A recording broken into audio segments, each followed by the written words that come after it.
Halo Sobat Cooper, kulo peduli semuanya. Assalamualaikum warahmatullahi wabarakatuh. Salam sejahtera buat kalian semuanya. Jumpa lagi dengan saya dalam video 30 soal hot tes karakteristik pribadi yang akan Anda hadapi di SKD, CPNS, IPDN, dan sekolah kedinasan lain di tahun 2021. Dalam video ini saya akan menyertakan soal pembahasan dan kisi-kisinya. Selamat menonton. Sebelum saya lanjutkan, jangan lupa rekan-rekan untuk klik like, subscribe, dan jangan lupa pula untuk share kepada rekan-rekan kalian semuanya yang juga sedang mempersiapkan diri untuk menghadapi seleksi CPNS maupun seleksi masuk sekolah kedinasan. Berbagi ilmu dan berbagi kebaikan, insya Allah akan menjadikan kita semuanya lebih baik. Amin. Mari kita langsung masuk ke hal-hal yang perlu Anda ketahui tentang TKP atau tes karakteristik pribadi. Oke, rekan-rekan sekalian, sebelum saya masuk pada penjelasan kisi-kisi, contoh soal serta pembahasannya, ada baiknya kalau saya bahas tentang data dan fakta TKP atau tes karakteristik pribadi. Yang pertama adalah jumlah soal. Jumlah soal di dalam tes karakteristik pribadi atau TKP ada 35 soal dan letak soalnya ada di bagian akhir sesi SKD dari soal nomor 66 sampai dengan nomor 100. Ada hal yang penting yang perlu rekan-rekan sekalian ketahui, alasan psikologis dari diletakkannya TKP pada sesi akhir SKD. Alasan psikologisnya adalah ketika seseorang itu sudah capek atau lelah, dia akan cenderung menunjukkan kepribadian aslinya. Karena tes karakteristik pribadi bertujuan untuk menilai dan mengungkap kepribadian Anda, maka tes ini diletakkan di bagian akhir dari SKD. Cara penilaian TKP bertingkat. Jadi semua jawaban benar, namun ada gradasi nilai. Nilai terbaik adalah 5, kemudian 4, 3, 2, dan 1. Oleh karena itu, ketika menjawab tes karakteristik pribadi, jangan tinggalkan soal tidak terjawab. Karena kalau Anda tidak menjawab, nilainya 0. Passing grade menurut Permenpan RB yang terakhir untuk TKP adalah 126.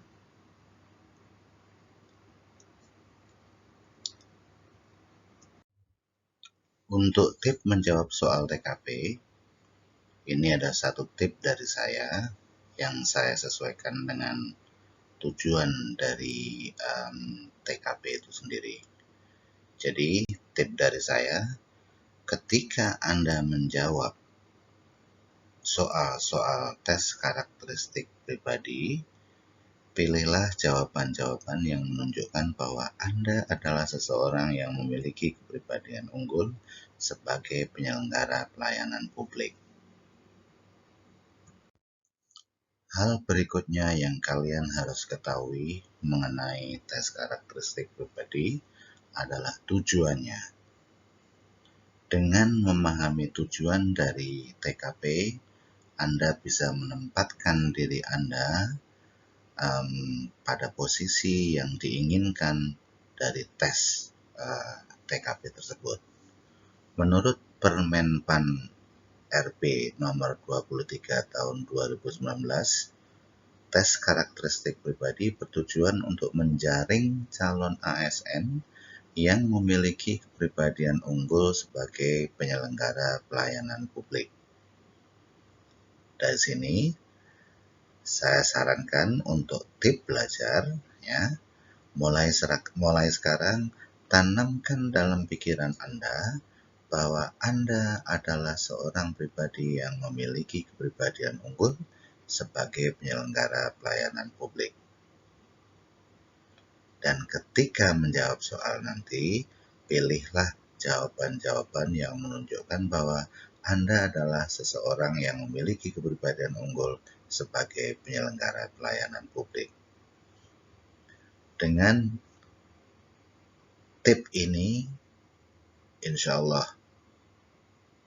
Anda akan berhasil memudahkan Anda untuk memilih jawaban-jawaban terbaik yang tersedia dalam setiap soal TKP.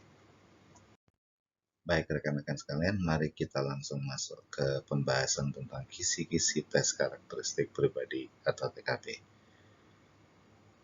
Menurut Permen-Pan RP nomor 23 tahun 2009, ya, tes karakteristik pribadi merupakan tes yang bertujuan untuk menilai penguasaan pengetahuan dan kemampuan Anda dalam mengimplementasikan 5 hal. 1. Pelayanan publik. 2. Jejaring kerja. 3. Sosial budaya. 4. Teknologi informasi dan komunikasi. Dan yang terakhir adalah profesionalisme. Untuk lebih jelasnya, akan saya uraikan satu persatu. Yang pertama adalah pelayanan publik. Aspek penilaian dari tema pelayanan publik adalah kemampuan Anda dalam menampilkan perilaku keramah tamahan atau hospitality dalam bekerja yang efektif untuk memenuhi kebutuhan dan kepuasan pengguna layanan sesuai dengan tugas dan wewenang yang Anda miliki. Tips menjawab soal tentang pelayanan publik adalah pilihlah jawaban-jawaban yang menunjukkan bahwa Anda adalah seseorang yang mampu memberikan pelayanan yang terbaik, memperhatikan kepuasan pelanggan, dan memenuhi prosedur yang telah ditetapkan. Mari kita lihat contoh soal yang berhubungan dengan pelayanan publik. Anda adalah seorang ASN di Dinas Pendidikan yang bertugas sebagai guru atau pengajar di sebuah sekolah dasar negeri. Ketika Anda menjalankan kebijakan belajar jarak jauh atau PJJ selama pandemi COVID-19, sepertiga dari siswa Anda tidak memiliki sarana HP atau laptop. Langkah apa yang Anda lakukan? A. Membentuk kelompok belajar yang beranggotakan 2 siswa dengan menggabungkan siswa yang tidak memiliki HP atau laptop dengan siswa yang memiliki HP atau laptop. B. Mendatangi rumah siswa yang tidak memiliki HP dan memberikan pelajaran di rumah mereka. C. Membelikan HP untuk siswa yang tidak memiliki. D. Menyelenggarakan kelas tatap muka di sekolah khusus untuk siswa yang tidak memiliki HP dengan tetap mematuhi protokol kesehatan. Atau E. Membujuk orang tua siswa untuk membeli atau meminjamkan HP kepada siswa tersebut untuk kegiatan belajar. Jawaban yang tepat dan bernilai 5 adalah Delta. Menyelenggarakan kelas tatap muka di sekolah khusus untuk siswa yang tidak memiliki HP dengan tetap mematuhi protokol kesehatan. Mungkin Anda akan terkecoh dengan jawaban A. dan jawaban A itu bernilai 4. Jawaban A bagus, akan tetapi ketika Anda menugaskan atau membuat kelompok belajar yang terdiri dari 2 orang untuk belajar di rumah dari yang punya HP atau yang punya laptop, Anda tidak bisa mengontrol protokol kesehatan dari kedua anak tersebut, dan belum tentu juga kedua anak tersebut merasa cocok untuk belajar bersama. Jadi dalam hal ini jawaban yang tepat adalah delta, karena tujuan dari belajar jarak jauh itu sebetulnya adalah untuk mengurangi interaksi antar siswa dan untuk mencegah penyebaran COVID-19. Kalau Anda menyelenggarakan kelas tatap muka, kontrol terhadap protokol kesehatan ada di tangan Anda. Jadi jawaban yang tepat di sini adalah delta, kemudian yang bernilai 4 adalah alfa. Topik berikutnya adalah topik yang kedua, yaitu jejaring kerja. Aspek penilaian dari jejaring kerja adalah kemampuan Anda dalam membangun dan membina hubungan, bekerja sama, berbagi informasi, dan berkolaborasi dengan orang lain secara efektif. Untuk tip menjawab soal tentang jejaring kerja, pilihlah jawaban yang paling menunjukkan bahwa Anda adalah seorang team player dan mampu membangun dan memelihara jejaring kerja. Anda mampu bekerja dengan siapa saja. Anda mampu beradaptasi dengan jenis pekerjaan apa saja. Mari kita langsung lihat contoh soalnya. Untuk menanggulangi penyebaran wabah corona dan mengurangi dampak negatif yang diakibatkannya, pemerintah membentuk gugus tugas yang melibatkan banyak ASN dari berbagai kementerian dan lembaga negara yang berbeda. Anda adalah satu-satunya perwakilan dari institusi tempat Anda belajar. Pada rapat koordinasi awal, Anda mendapatkan bahwa Anda tidak mengenal seorang pun dalam rapat tersebut. Apa yang akan Anda lakukan? A. Berpartisipasi aktif dalam rapat dan harus fokus pada agenda rapat. B.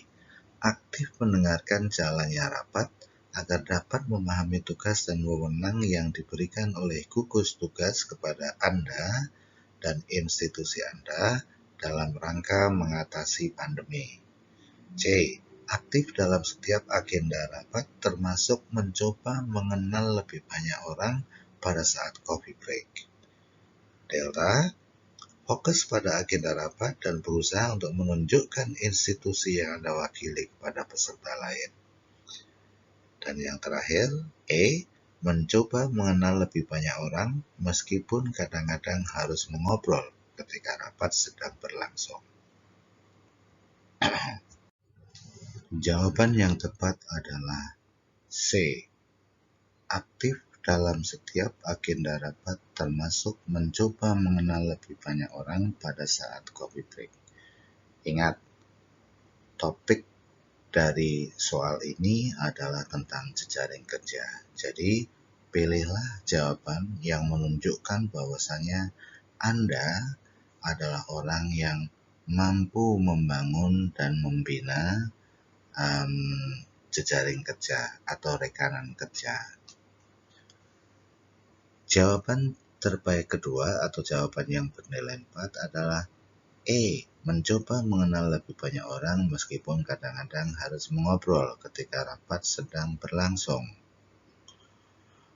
Untuk jawaban 3, 2, dan 1, saya tidak akan membahas. Saya hanya akan membahas untuk jawaban yang bernilai 5 dan 4.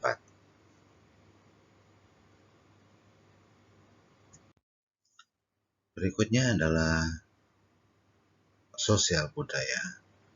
Aspek penilaian dari tema sosial budaya adalah kemampuan Anda dalam beradaptasi dan bekerja secara efektif dalam masyarakat majmuk yang terdiri atas beragam agama, suku, budaya, dan latar belakang lainnya. Tip menjawab soal dengan tema sosial budaya adalah pilihlah jawaban yang paling menunjukkan bahwa Anda adalah seseorang yang bisa bekerja di lingkungan multikultural. Anda bisa ditempatkan di mana saja dan bekerja dengan siapa saja dengan efektif. Mari kita lihat contoh soalnya. Pada suatu hari, Anda ditugaskan oleh pimpinan Anda untuk mengunjungi suatu daerah yang mayoritas penduduknya masih sangat terbelakang dan memiliki budaya menjamu tamu dengan sajian makan malam yang menyajikan daging babi sebagai menu utama. Sementara menurut agama Anda, daging babi itu tidak boleh dimakan. Sikap Anda: A. Menolak untuk menghadiri jamuan makan malam tersebut dengan menyampaikan alasannya. B. Menghadiri jamuan makan malam tersebut dan ikut menyantap menu utama meskipun sedikit sebagai bentuk dari penghormatan dan toleransi. C. Menghadiri jamuan makan malam tapi tidak ikut makan. D. Ikut serta dalam jamuan makan malam tersebut akan tetapi menghindari menu utama. Atau E. Menghadiri acara tersebut sebelum jamuan makan dimulai dan meminta izin kepada tetua masyarakat untuk meninggalkan tempat ketika acara makan dimulai. Jawaban yang bernilai 5 adalah jawaban D. Ikut serta dalam jamuan makan tersebut akan tetapi menghindari menu utama. Jawaban yang bernilai 4 adalah jawaban C. Menghadiri jamuan makan malam tapi tidak ikut makan. Dan berikutnya jawaban yang bernilai 3 itu E. Menghadiri acara tersebut sebelum jamuan makan dimulai dan meminta izin kepada tetua masyarakat untuk meninggalkan tempat ketika acara makan dimulai. Jadi kehadiran Anda adalah sebagai bentuk dari penghormatan atau penerimaan terhadap kebinekaan budaya, sementara pilihan Anda untuk tidak makan jamuan yang menurut agama Anda tidak boleh itu adalah keyakinan Anda. Jadi kita tetap memiliki keyakinan dan teguh kepada keyakinan kita, tapi juga tetap menghargai budaya orang lain, menghormati budaya orang lain. Itulah cara yang terbaik ketika kita hidup di dalam kebinekaan atau hidup di dalam naungan Pancasila. Berbeda-beda, tapi kita tetap satu keluarga Indonesia. Untuk aspek kepribadian keempat yang dinilai adalah teknologi informasi dan komunikasi. Sikap Anda terhadap teknologi informasi dan komunikasi. Aspek penilainya adalah kemampuan Anda dalam memanfaatkan teknologi informasi secara efektif untuk meningkatkan kinerja. Tip menjawab soal tentang aspek teknologi informasi dan komunikasi adalah pilihlah jawaban yang paling menunjukkan bahwa Anda adalah seseorang yang bisa memanfaatkan TIK atau teknologi informasi dan komunikasi untuk meningkatkan kinerja. Mari kita lihat contoh soal berikut.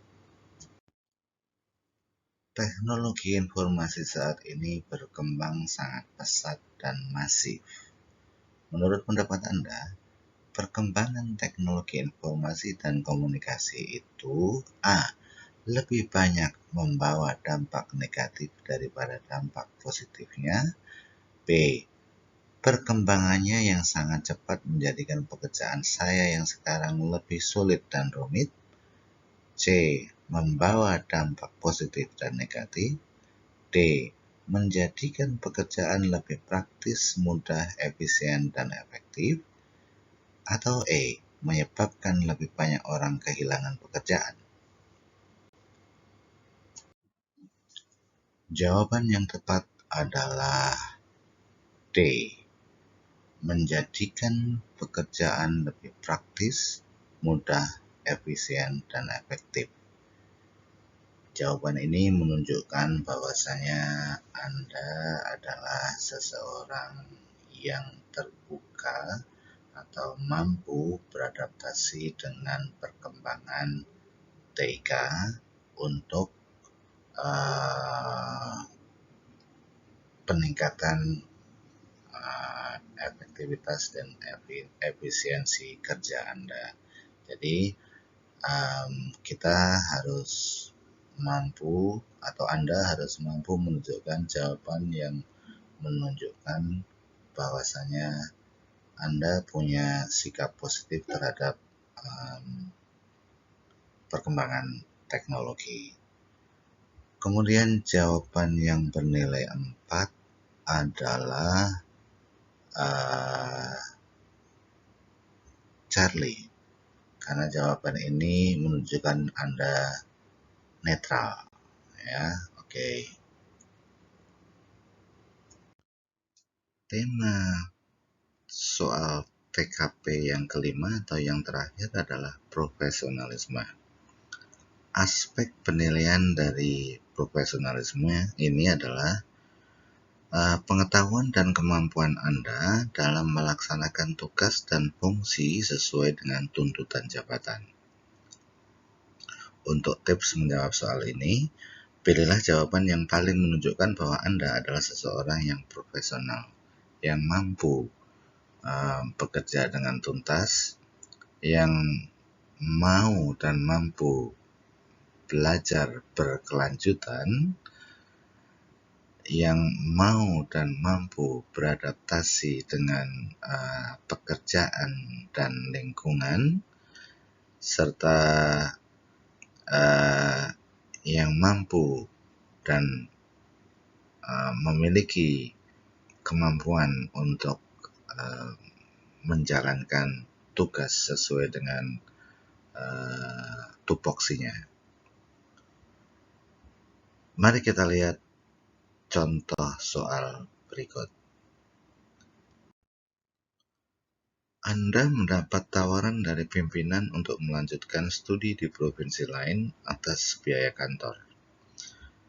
Saat ini Anda baru saja dikaruniai oleh seorang bayi yang sudah lama Anda nantikan kehadirannya dan masih membutuhkan perhatian Anda.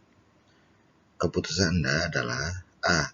Menolak tawaran tersebut dengan halus dan mengusulkan agar kesempatan tersebut diberikan kepada rekan kerja terdekat Anda.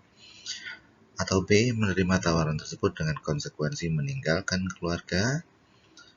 C. Menerima tawaran tersebut dengan permohonan agar keluarga dapat ikut serta dengan tambahan biaya hidup dari kantor. D. Menolak tawaran tersebut dengan alasan keluarga dan memohon kebijakan kepada pimpinan agar jika ada kesempatan lagi Anda dapat diikutkan. Atau E. Menerima tawaran tersebut dan membawa serta keluarga dengan menanggung sendiri berapapun biaya yang harus ditanggung.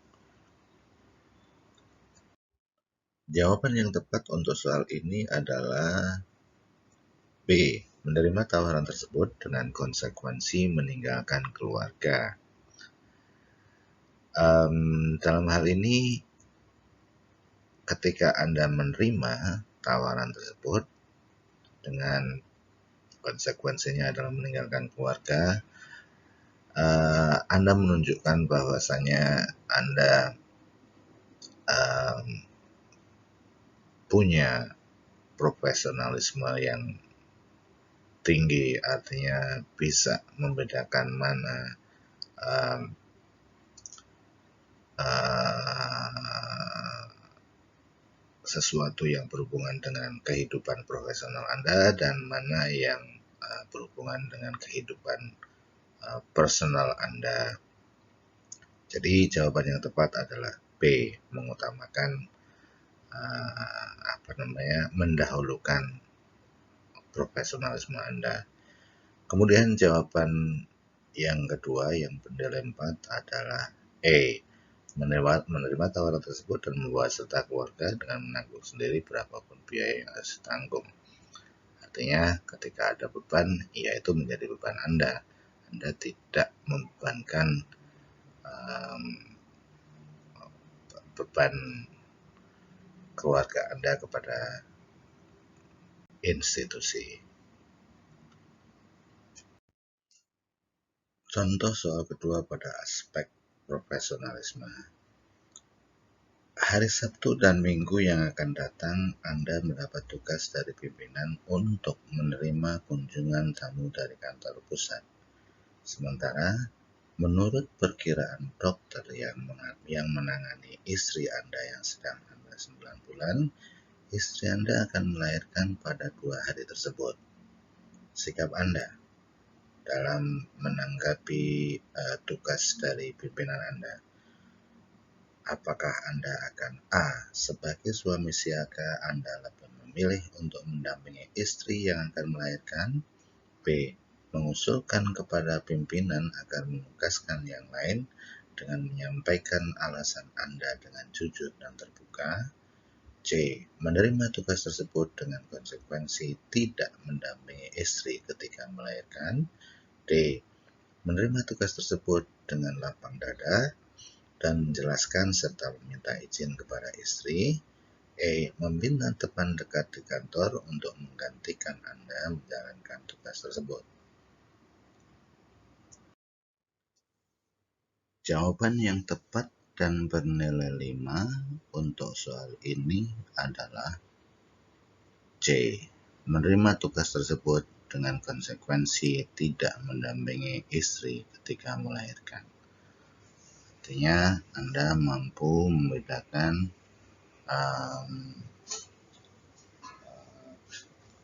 kehidupan profesional Anda dan kehidupan personal Anda. Kemudian untuk pilihan yang memiliki nilai 4 adalah delta, menerima tugas tersebut dengan lapang dada dan menjelaskan serta meminta izin kepada istri. Baik rekan-rekan sekalian, untuk video ini saya cukupkan sekian, mudah-mudahan bermanfaat dan dapat membantu rekan-rekan sekalian. Jangan lupa untuk klik like, share, dan subscribe untuk mendapatkan video-video berikutnya. Terima kasih Anda sudah menonton. Wassalamualaikum warahmatullahi wabarakatuh.